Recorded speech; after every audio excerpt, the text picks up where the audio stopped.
Hello everyone, I hope आप सब अपना डेली टारगेट कंप्लीट कर रहे होंगे। आज का हमारा टारगेट था 5th and 6th lecture cell chapter का। तो फिर चलिए अपना रिवीजन शुरू करते हैं।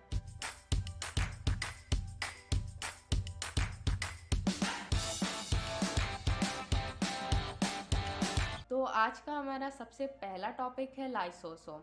ठीक है, ये क्या है? ये डाइजेस्टिव कंपार्टमेंट होता है, सुसाइडल बैग है और ये सिंगल मेम्ब्रेन बाउंड ऑर्गेनल है, यानी कि इसके पास सिंगल मेम्ब्रेन प्रेजेंट होता है and it's synthesised in Golgi body. ठीक है, गोल्गी बॉडी में लाइसोसोम बनते हैं। उसके बाद है मतलब क्या है कि लाइसोसोम में डाइजेस्टिव एंजाइम्स प्रेजेंट होते हैं। तो अगर कोई फॉरेन पार्टिकल है या कोई भी ऐसा सेल जिसको मतलब ब्रेक डाउन करना है तो वो लाइसोसोम का काम है। ठीक है, उसके पास डाइजेस्टिव एंजाइम्स होते हैं और वो उसको ब्रेक करता है। अब प्राइमरी लाइसोसोम है तो इसमें क्या है कि ये जो डाइजेस्टिव एंजाइम्स है, टोटल 40 एंजाइम्स प्रेजेंट होते हैं। ठीक है, अब ये 40 एंजाइम्स जो है वो इनएक्टिव फॉर्म में प्रेजेंट होते हैं।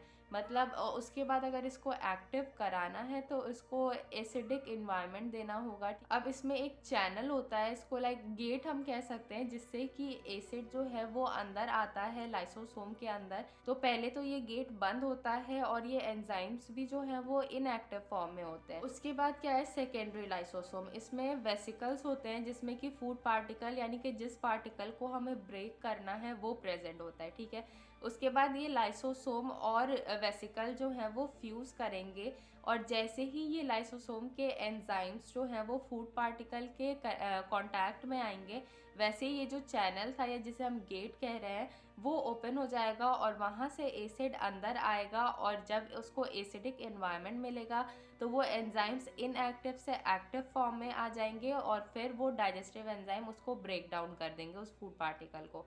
नेक्स्ट टॉपिक है हमारा ऑटोफेज या ऑटोलिसिस। तो इसमें क्या है कि एक डेड सेल प्रेजेंट होता है सेल के अंदर।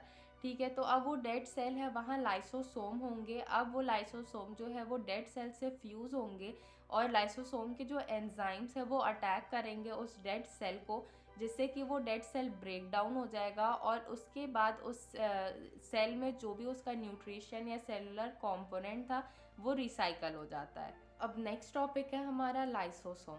तो लाइसोसोम क्या है? ये सिंगल मेम्ब्रेन बाउंड ऑर्गेनल होता है, यानी कि इसके पास एक ही मेम्ब्रेन प्रेजेंट होता है। It's synthesised in ER. ER में ये बना हुआ होता है, एंडोप्लाज्मिक रेटिकुलम में। फिर ये टोनोप्लास्ट होता है, यानी कि इसका साइज बड़ा हो सकता है और ये सेलेक्टिवली परमिएबल होता है कि ये सेलेक्टेड चीज़ों को ही एंट्री देता है। ठीक है, उसके बाद इसका फंक्शन देखें तो 4 फंक्शन है: growth, protection, pollination and autophagy. तो अब एक एक करके देखिए ग्रोथ कैसे। तो जैसे वैक्यूल में सॉल्यूट प्रेजेंट है। ठीक है, अब वैक्यूल के बाहर यानी कि सेल के अंदर जो है वाटर प्रेजेंट होता है।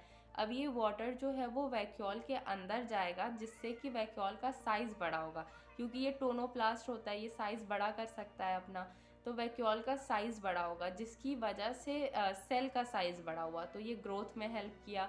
फिर है पॉलिनेशन, देखें हम तो इसमें कलरफुल पिगमेंट प्रेजेंट होते हैं जो कि इंसेक्ट्स वगैरह को अट्रैक्ट करते हैं, जिससे कि पॉलिनेशन होता है। अब हम बात करें प्रोटेक्शन की, तो इसमें टॉक्सिन भी प्रेजेंट होता है, तो जिसकी वजह से हर्बीवोरस जो होते हैं वो इसको नहीं खाएंगे। ठीक है, टॉक्सिन की वजह से, तो प्रोटेक्शन हो गया इसका। फिर है ऑटोफेजी, तो इसमें लाइसोसोम भी प्रेजेंट हो सकता है। तो जब वैक्यूल में लाइसोसोम हो तो वो ऑटोफेजी हुआ। तो मतलब कि वैक्यूल में कुछ भी प्रेजेंट हो सकता है, like carbon dioxide, oxygen, nucleus भी, लाइसोसोम, मतलब जो भी है वो वैक्यूल में कुछ भी प्रेजेंट हो सकता है। फिर है टाइप्स ऑफ वैक्यूल, जो कि टोटल 6 हैं। सबसे पहले है गैस वैक्यूल, इसमें गैस प्रेजेंट होता है और ये प्रोकैरियोट में होते हैं।